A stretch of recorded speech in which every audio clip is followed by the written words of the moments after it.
30. svibnja 2014. u organizaciji Pučkog otvorenog učilišta, grada Malog Lošinja, turističke zajednice, Jadranke d.d. i gradske knjižnice i čitaonice održan je humanitarni koncert Lošinj za Gunju. Na koncertu je nastupio tamburaški sastav Štefanjska zvona, Lošinjske klape Ženska Augusta i Muška Čikat, te talijanski zbor Vittorio Kraljetto. Prikupljeno je 10.000 kuna.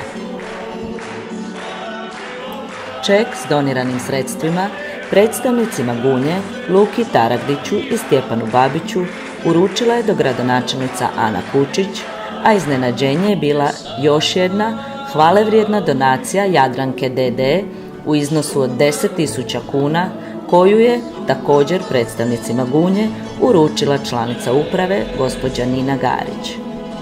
Djelić atmosfere s koncerta donosimo u nastavku. I ovim putem organizator zahvaljuje Lošinjanima na nesebičnoj pomoći stanovnicima Gunje.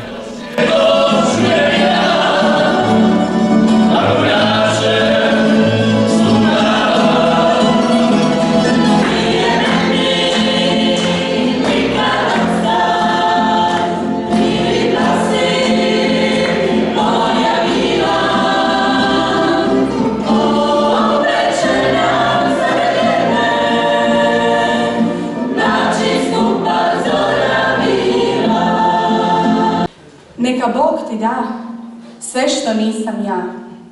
Kako sam te voljela, samo On to zna.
Slavoniji s ljubavlju, moj riči ne zaboravi, ljubim te dušom svom.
Zadovoljstvo mi je pozdraviti i pozvati i predstavnike općine Gunje, gospodina Luku Taragdića i gospodina Stjepana Babića. Dobroveče, dragi moji Lošinjani, mi se poznajemo dugo godina, naši Gunjanci ovdje rade, žive s vama. Još jednu lijepu stvar smo ostvarili prošle godine, ugostio nas je vaš KUD, a mi smo uzvratili i nadam se da će uz vas dobre ljude, predobre Gunja opet imati priliku.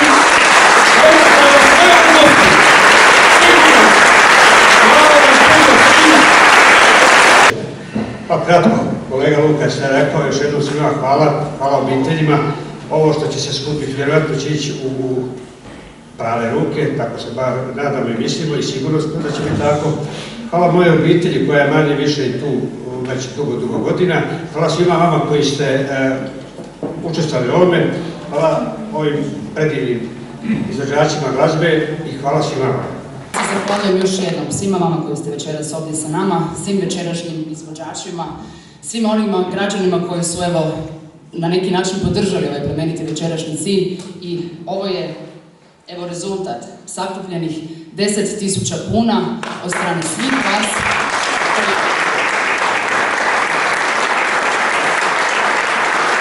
Kažu da se prijatelji poznaju u nevolji. Nadam se da smo danas pokazali kako naši Gunjanci imaju puno prijatelja na Lošinju i nadam se da ćemo im svakako pomoći da ova nevolja koja ih je zadesila bude nekako lakša.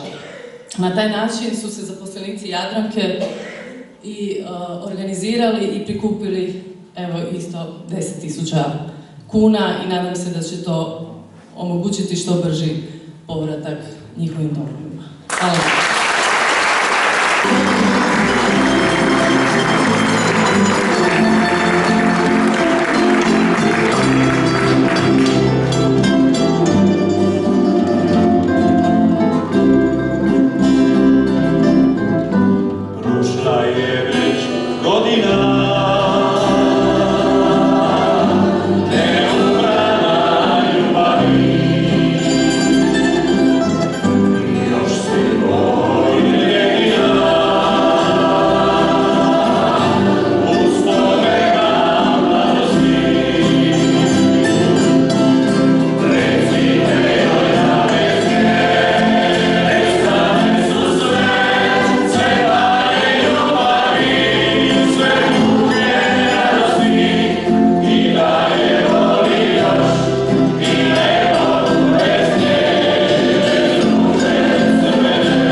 Jedno za kraj da svi